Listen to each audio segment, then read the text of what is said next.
Hello mga lagan. So 112,000 na yung tinakbo ng motor natin. And nasira na yung ISC nya. So ngayon magpaparefresh tayo sa buong makina. Dadalhin natin to kay JLM Motorworks sa may Sauyo banda. Tropa to ng tropa natin. So yun, samahan nyo ako. Check natin kung babalik ba sa dati yung motor natin pag ipaparefresh natin, kung ano yung mga papalitan at isasuggest na papalitan. Yun mga pugoy, mga lagan, let's go. Counterflow pa. Counterflow.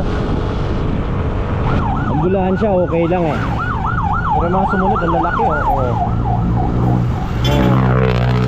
diba? Ambulansya goods pa yun eh. Mga to, ang lalaki. Ka-counterflow baka naman.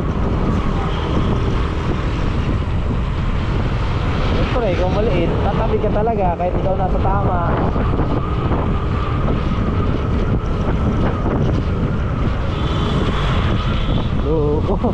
Okay. Ito.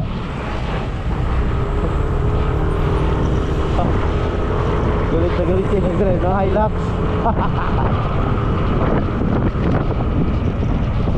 Counterflow pa more. Yun, dumating na tayo mga lagan. Dito tayo sa GML All Motorworks. Dito sa kuya, may ginagawa pa.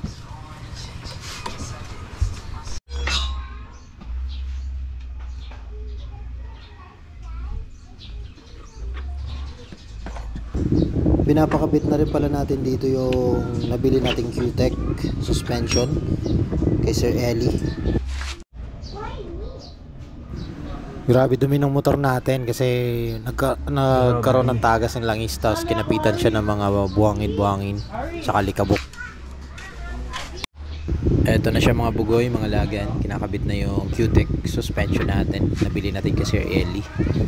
So sarili niya tong gawa. Medyo excited akong gamitin, especially papuntang Lubacan kasi araw-araw tayo umuwi ng Lubacan galing BGC. Sana ay maganda at maganda yung play ng suspension niya. So yung mga bugoy, mga lagan, nakaka-excite. Let's go!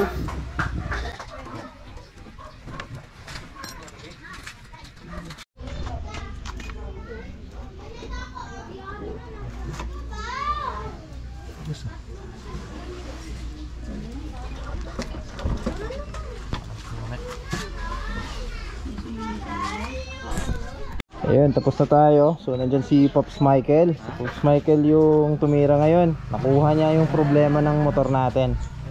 So shout out kay GML. Si Pops Michael ang nakadali. Thank you. Thank you. Tapos na din.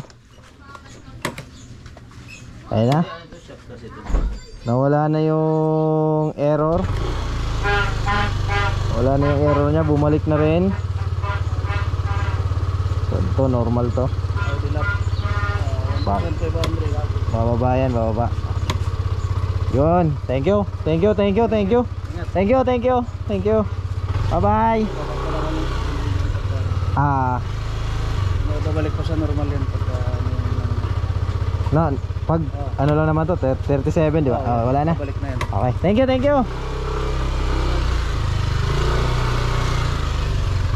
you. Tapos na tayo. Let's go na. Uwi na tayo. Uwi.